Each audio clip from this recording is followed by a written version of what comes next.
غزوہ ہند کی وضاحت کریں، کیا وضاحت کریں؟ وہ ہو گیا ہے، تم اب لڑنے جاؤ گے؟ تم نے کون سا غزوہ ہند کی وضاحت؟ وہ صلاح الدین ایوبی کے زمانے میں گزر گیا ہے۔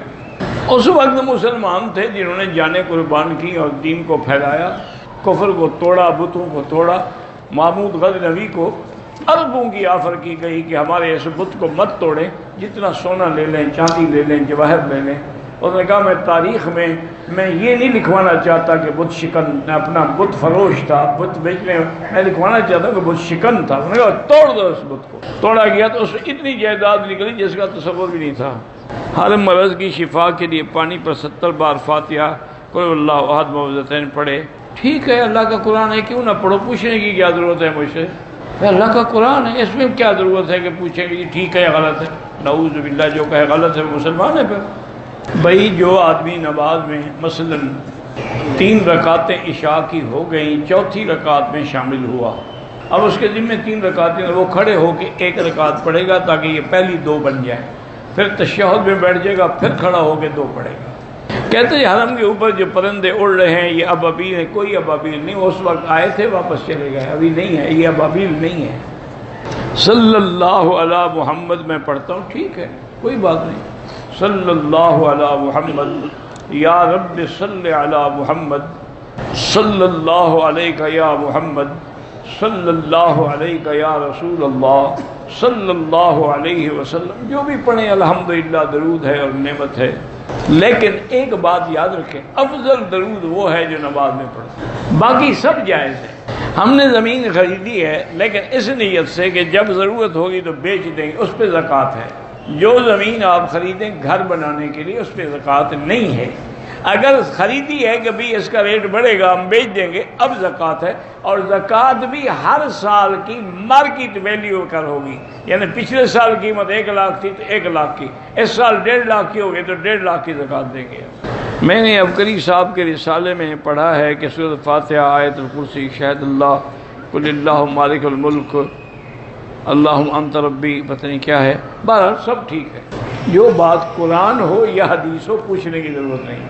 عصر کی نماز اور مغرب کی نماز کے درمیان 2 طواف کر لیں تو اس دونوں کے 2 رکعت جو ہیں وہ آپ مغرب کے بعد ادا کریں۔ بیر روحا کنواں ہے اور کیا ہے، اس کے حقیقت ہے، حضور پاک نے غسل فرمایا تھا، اب تو میرے خیال میں ہے ہی نہیں، بند ہو گئے، بیر شفا بھی بند ہو گیا۔ عورتوں کو سجدہ کرنا چاہیے بدن زمین کے ساتھ ملا ہوا ہو، یہی حدیث ہے ان یضمہما، حضور نے فرمایا اپنے بدن کو زمین سے ملا کے سجدہ کیا کرو، کیونکہ یہی ان کے لیے استر ہے، ستر اسی میں ہے۔ مرد کی حالت میں ان کے لیے ستر نہیں ہوتا، عورت کے لیے ستر ضروری ہے۔ امام کعبہ صاحب پگڑی کیوں نہیں باندھتے؟ ان سے جا کے پوچھو، مجھ سے کیوں پوچھتے؟ آپ تشریف لے جائیں نا آج، ان سے پوچھیں تو میں انشاءاللہ بالکل صحیح طریقے سے سمجھا دیں گے۔ پوچھ کے تو دیکھو، یہ مولوی مکی ہے کہ تم پوچھ لو گے وہ چپ ہو جائیں گے؟ سپاہی پکڑ کے اٹھا کے پھینکیں گے حرم کے باہر۔ کوئی ضروری پگڑی سنت ہے، ضروری تو نہیں نا، رومال باندھو، ٹوپی باندھو، پگڑی باندھو، سب جائز ہے، کوئی غلط کام تو نہیں کر رہے۔ یہ تو تم نے ایک اصول بنایا ہوا ہے نا جی، عصا بھی رنگین ہو، پگڑی بھی ہو ہاتھ میں جمعہ کا دن، لیکن بیان بدعت کرے گا، صرف یہی سنت ہاتھ میں ہوگی، باقی بیان میں ساری بدعت ہوگی۔ مقتدی نے امام کے ساتھ سجدہ سہو کیا، باقی جو رکعات رہ گئیں اس میں واجب ترک ہو گیا، کس سے ترک ہو؟ مقتدی سے، اس میں کچھ نہیں، امام سے ترک ہو گیا تو سجدہ سہو کر چکا ہے۔ اگر کسی امام کی داڑھی مجھ سے کم ہو، دعا کریں اللہ کرے پوری ہو جائے، بڑھنے والی چیزیں بڑھ جائے گی۔ بغیر پاکستان سے بغیر احرام کے جدہ ایئرپورٹ اترے اور سیدھا طائف سے احرام باندھ کے آ جائے، ٹھیک ہے، کوئی دم نہیں۔ مسجد خیف کے اندر 70 انبیاء کی قبریں ہیں، یہ 101% جھوٹ ہے۔ اگر وہاں انبیاء کی قبریں ہوتی تو حضور ان کے اوپر چلتے اور ان کے اوپر کھڑے ہو کے نماز پڑھتے۔ خدا کا خوف کیا کرو، جھوٹ بولتے ہوئے سمجھا بھی تو کرو۔ اچھا، اور جب یہ 70 انبیاء فوت ہوئے، کون کون سے، ان کے نام گنو، پھر مجھے بتاؤ اس وقت یہ مسجد خیف تھی؟ بس ایک روایت ہے بنی ہوئی ہے، کبھی میزاب رحمت کے نیچے حضرت اسماعیل کی قبر ڈھونڈ رہے ہیں، کبھی زمزم سے لے کر حجر اسود تک 50 انبیاء کی قبریں ڈھونڈ رہے ہیں۔ معنی یہ ہے کہ کعبے میں آ کر بھی ہم قبروں کا طواف کر رہے ہیں۔ انا للہ و انا الیہ راجعون۔ پاکستان سے بغیر احرام کے آ جائے، دم پڑ گئی عمرہ بھی کرے۔ چاروں مسلک میں داڑھی جو ہے ائمہ اربعہ کے نزدیک ایک مشت ہے۔ چاروں اماموں میں کوئی اختلاف نہیں ہے۔ اس کی وجہ ہے کہ جب حدیث ہو نا اس میں اختلاف ہوتا نہیں، یاد رکھا کرو۔ منصوص مسائل میں اجتہاد نہیں ہوتا، وہ تو نص ہے کہ حضور کی داڑھی مبارک سینے پر آتی تھی، بس بات ختم ہو گئی۔ اب اس میں کوئی اجتہاد تو ہے نہیں کہ ایک امام کا ہے چھوٹی ہو، ایک کا ہے بڑی ہو۔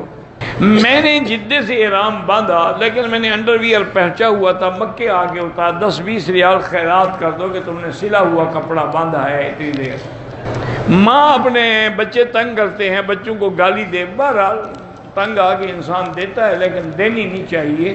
کبھی گالی دینے سے بچوں کو نعوذ باللہ نقصان ہوتا ہے، اور پھر یہی ماں رو رہی ہوگی۔ ان کو گالی کے بجائے ہدایت کی بات کیا کرو۔ میں ایک دوست کی عیادت کرنے کے لیے مدینہ شریف گیا، وہاں سے بغیر احرام کے آگے عمرہ قضا کر دو طائف سے، ورنہ دم دینی ہوگی۔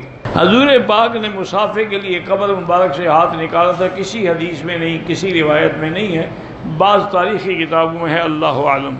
ہم جو چپل پہن کے آئے تھے حرم میں گم ہو گئے تو ہو گئے، بہتر تو ہے اپنے اور خریدیں، ورنہ کچرے سے اٹھا لیں تو کوئی بات نہیں۔ اللہ کے نبی نے حضرت ابو بکر کے لیے فرمایا تھا، قبر سے آواز دی تھی کہ ادخل الحبیب، کسی صحیح حدیث میں نہیں ہے۔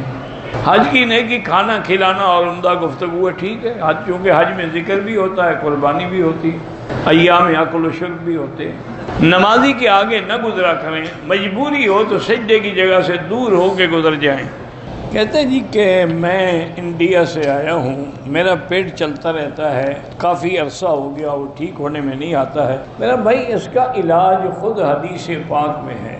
ایک صحابی نے آ کے حضور صلی اللہ علیہ وسلم سے عرض کیا، حضور میرے بھائی کو شکایت ہے اسہال کی، پیٹ چل رہا ہے۔ آپ نے فرمایا اسقہ و اصلاً، اس کو جا کے شہد کی شربت بنا کے پلاؤ۔ چلا گیا، پھر آیا، انہوں نے کہا حضور میں نے وہ آپ کے حکم پہ شہد کی شربت بنا کے پلائی ہے، وہ تو اور زیادہ ہو گیا۔ فرمایا اسقہ و اصلاً، جاؤ پھر پلاؤ۔ اس نے جا کے دوبارہ پلائی۔ اب حضور کا حکم تو نہیں انکار کیا جا سکتا، اللہ کے نبی کا حکم۔ اب پلائی، پھر رسول اللہ ذات ہو تو پہلے سے بڑھ گئے ہیں، اس کی اسہال اور زیادہ ہو، اور اسقے و اصلاً، پھر پلاؤ۔ تیسری دفعہ جب پلایا، اب چوتھی دفعہ آیا، بڑا خوش ہو گیا، اصلا بالکل اس کے پیٹ کے جو اسہال تھے بند ہو گیا۔ اب میں کذب بطن اخیک، تمہارے بھائی کا پیٹ قبول نہیں کر رہا تھا، جب قبول کر لیا تو شاید شفا ہے، اس نے اپنا اثر دکھا دیا۔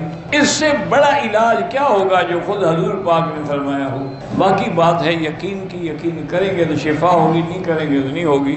حرم کے باہر کھانے کے لیے جو لائن لگی ہوتی ہے، اگر آپ غریب ہیں تو لے لیا کرو، کھا لیا کرو، اگر امیر ہیں پھر نہ لیں، اللہ نے آپ کو خود توفیق دی ہے، آپ دینے والے بنو، لینے والے تو نہ بنو۔ حضور نے فرمایا الید العلیٰ خیر من الید السفلیٰ، اوپر والا ہاتھ اچھا ہوتا ہے نیچے والے ہاتھ سے۔ فی آدمی ایک عمرہ کریں یا سارے مردوں کے لیے ایک کافی ہے؟ نہیں، پوری امت کے لیے ایک کافی، ایک کے لیے ایک کرو گے، اللہ کے بدلے۔ یہ سارے رشتہ داروں کو ایک مٹر کھانا چاہتا ہے نا، پتہ تو لگے تمہیں جب 10-20 عمرے کرنے پڑیں گے۔ دعا کرو اللہ ان کی مغفرت کرے، بس بات ختم ہو گئی۔